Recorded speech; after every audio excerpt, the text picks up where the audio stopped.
नमस्कार दोस्तों, विकारी विभाग में संज्ञा के भेद तथा सर्वनाम के भेद के बारे में हमने देखा। आज हम विशेषण और विशेषण के भेद के बारे में देखेंगे। पहले हम विशेषण की परिभाषा देखते हैं। जो शब्द संज्ञा या सर्वनाम शब्दों की विशेषता अर्थात उनके गुण, दोष, रूप, आकार, संख्या आदि का बोध कराते हैं उन्हें विशेषण कहते हैं। जैसे कि यहाँ पर उदाहरण दिया है। पहला उदाहरण है, तुम बहुत भाग्यवान हो। इस वाक्य में हमने भाग्यवान को रेखांकित किया है। दूसरा वाक्य है, जगन तुम इतने उदास क्यों हो।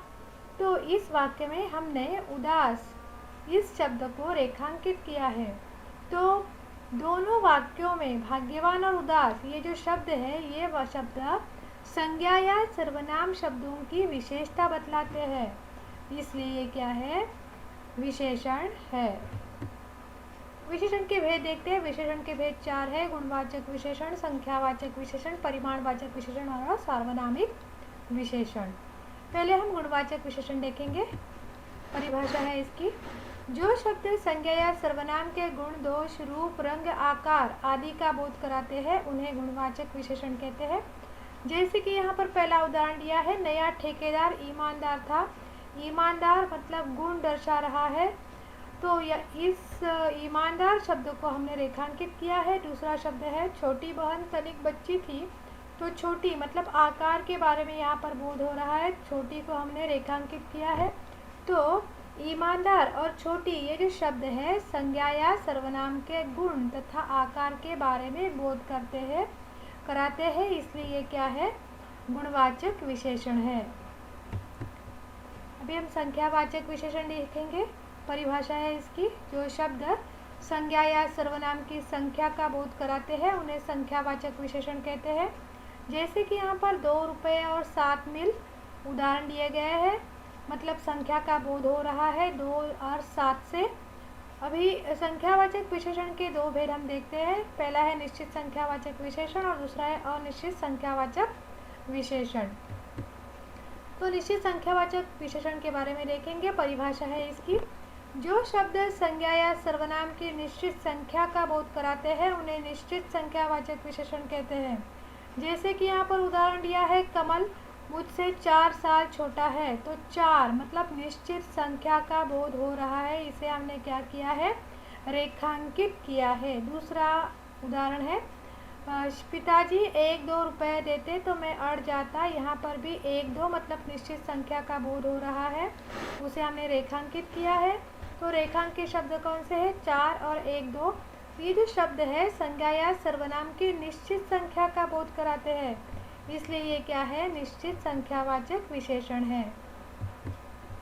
अभी हम अनिश्चित संख्यावाचक विशेषण के बारे में देखेंगे। परिभाषा है इसकी, जो शब्द संज्ञा या सर्वनाम की अनिश्चित संख्या का बोध कराते हैं उन्हें अनिश्चित संख्यावाचक विशेषण कहते हैं। जैसे कि कुछ बच्चे मैदान पर खेल रहे, यहाँ पर कुछ को हमने रेखांकित किया है, मतलब कितने बच्चे खेल रहे हैं पता नहीं, संख्या का यहाँ पर बोध नहीं हो रहा है।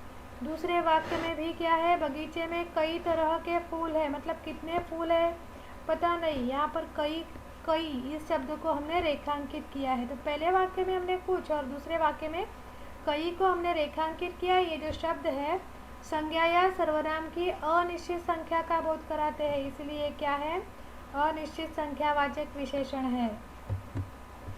अभी हम परिमाणवाचक विशेषण के बारे में देखेंगे। इसकी परिभाषा है, जो शब्द संज्ञा या सर्वनाम की मात्रा का बोध कराते हैं उन्हें परिमाणवाचक विशेषण कहते हैं। जैसे कि 2 मीटर कपड़ा, 4 किलो चीनी आदि, मतलब यहाँ पर परिमाण का बोध हो रहा है, मात्रा का बोध हो रहा है। तो यहाँ इसके भेद भी 2 है। पहला है निश्चित परिमाणवाचक विशेषण और दूसरा है अनिश्चित परिमाणवाचक विशेषण।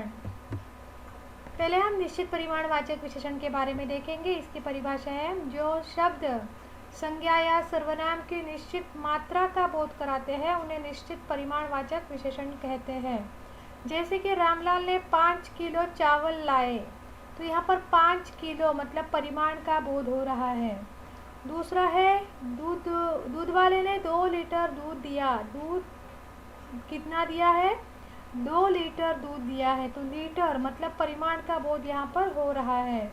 तो 5 किलो और 2 लीटर, ये जो शब्द हमने रेखांकित किए हैं, ये शब्द संज्ञा या सर्वनाम की निश्चित मात्रा का बोध कराते हैं, इसलिए क्या है, निश्चित परिमाणवाचक विशेषण है।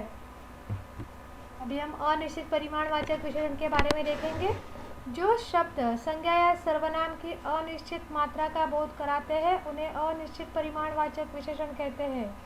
जैसे कि यहाँ पर सारा आटा नष्ट हो गया, सारा मतलब यहाँ पर संख्या नहीं दी है कितना आटा नष्ट हो गया है, इसलिए हमने कहा क्या किया है, सारा को यहाँ हमने रेखांकित किया है। दूसरा उदाहरण है, अधिक चीनी स्वास्थ्य के लिए हानिकारक है। अधिक मतलब कितनी, वो पता नहीं, तो निश्चित परिमाण का बोध नहीं हो रहा है। तो पहले वाक्य में सारा और दूसरे वाक्य में अधिक, इन दो शब्दों को हमने रेखांकित किया है। ये शब्द संज्ञा या सर्वनाम की अनिश्चित मात्रा का बोध कराते हैं, इसलिए क्या है, अनिश्चित परिमाणवाचक विशेषण। चौथा है सार्वनामिक विशेषण। जो सर्वनाम शब्द वाक्य में विशेषण का कार्य करते हैं उन्हें सार्वनामिक विशेषण कहते हैं। उदाहरण देखते हैं। पहला है, यह कुल्हाड़ी मेरी नहीं है। यहाँ पर हमने यह को रेखांकित किया है। दूसरा उदाहरण है, वह घर बहुत छोटा है। तो इस वाक्य में भी हमने वह को रेखांकित किया है। तो यह और वह, ये जो सर्वनाम शब्द वाक्य में विशेषण का कार्य करते हैं, इसीलिए इन्हें क्या कहते हैं, सार्वनामिक विशेषण कहते हैं। अभी स्वाध्याय देखेंगे। निम्नलिखित वाक्यों में से विशेषण छांटकर उनके भेद लिखो। पहला है, यह पुस्तक मेरी है। तो इस वाक्य में यह मतलब सर्वनाम का बोध हो रहा है, इसलिए यह सार्वनामिक विशेषण है।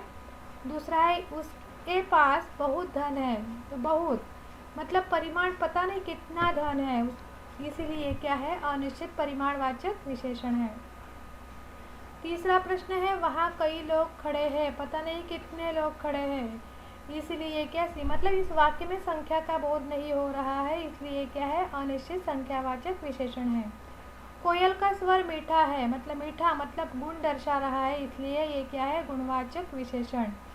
पांचवा प्रश्न है, डाक बंगला 3 किलोमीटर दूर है।